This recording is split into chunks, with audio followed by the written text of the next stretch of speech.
مع الله في لألآت النجوم وحبك الغيوم وضوء القمر نحمده ونصلي على رسوله الكريم اما بعد بسم اللہ الرحمن الرحیم۔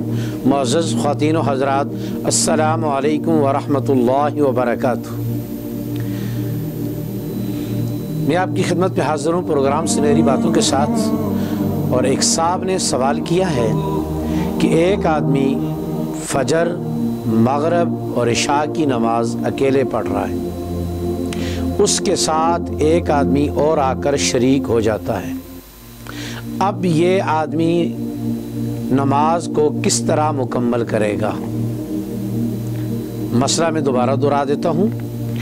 ایک آدمی اکیلے فجر یا مغرب یا عشاء کی نماز پڑھ رہا ہے اور آہستہ قرات کر رہا ہے، اس کے ساتھ دوران نماز ایک آدمی آ کر شریک ہو جاتا ہے اور اس کو امام بنا لیتا ہے، تو اب یہ نماز بقیہ کس طرح مکمل کرے گا؟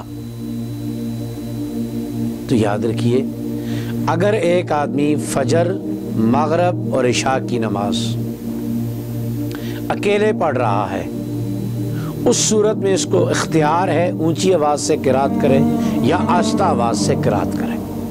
اگر وہ آہستہ آواز سے قرات کر رہا تھا، اس دوران ایک آدمی پیچھے سے آیا اور آ کر وہ اس کے ساتھ بحیثیت مقتدی کے نماز میں شریک ہو گیا، اور امام کو علم ہو گیا ہے کہ اب یہ میرا مقتدی ہے اور میں اس کا امام ہوں، تو اب امام کے ذمہ قرات کو اونچی آواز سے کرنا واجب ہے۔ اور سوال یہ پیدا ہوتا ہے کہ جو یہ سورۃ فاتحہ یا سورت کا کچھ حصہ پڑھ چکا ہے، اس کے بعد آنے والا نیا مقتدی شریک ہوا ہے، تو جو پڑھی جا چکی ہے سورۃ فاتحہ یا سورت، جہاں سے پڑھ رہا تھا وہاں سے شریک اونچی آواز سے پڑھے گا یا شروع سے پڑھے گا؟ تو یاد رکھیے، اب اس کو امام بنا دیا گیا ہے۔ جہری نمازوں میں امام کے لیے جہرن قرات کرنا واجب ہے۔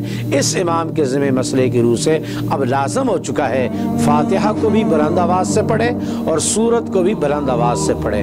ہاں، اگر فاتحہ پہلے پڑھ چکا ہے دوبارہ بلند آواز سے پڑھے گا اور تکرار فاتحہ پر آخر میں سجدہ سہو کرے گا اور اس کی نماز مکمل ہو جائے گی۔ اللہ رب العزت کی ذات ہمیں دین کو سمجھ کر اس پر عمل کرنے کی توفیق نصیب فرمائے۔